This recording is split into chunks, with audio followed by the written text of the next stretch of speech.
Les températures sont vraiment très basses et ça devient vraiment compliqué pour les gens qui dorment à la rue juste avec une couverture. C'est une question de survie. Le 28 décembre, la préfecture de Paris a activé le plan Grand Froid, ce qui permet une plus grande prise en charge des sans-abri.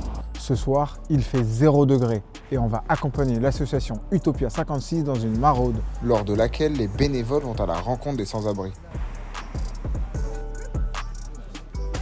La maraude se déroule à Stalingrad, dans le 19e arrondissement de Paris. Sous la station aérienne de métro se trouvent des campements de sans-abri, majoritairement occupés par des migrants.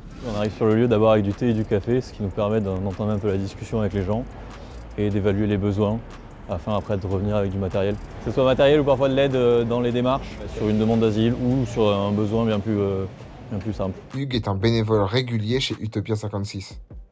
J'ai rejoint Utopia parce que j'avais envie de faire quelque chose, en plus de mon travail, de ma vie de tous les jours, qui avait un peu plus de sens. Ce soir, on a fait une maraude de distribution de matériel, surtout de tentes et de couverture. C'est ce qui est le plus compliqué à avoir pour les gens à la rue et ce qui est le plus utile dans ces périodes de grand froid. C'est du matériel de survie parce que c'est une question de survie. Et ça peut être assez intimidant au début d'arriver sur un lieu de vie où il y a 50 tentes comme ce soir et 80 personnes qui vivent là, mais on est toujours bien accueillis, c'est toujours des moments assez chaleureux. Couvertures, vêtements et produits d'hygiène sont donnés par des particuliers. Ils sont ensuite stockés et préparés dans un local de l'association.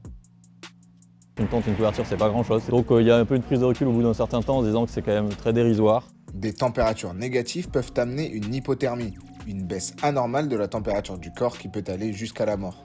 Le 28 décembre, un septuagénaire est décédé dans les rues de Paris, probablement à cause du froid.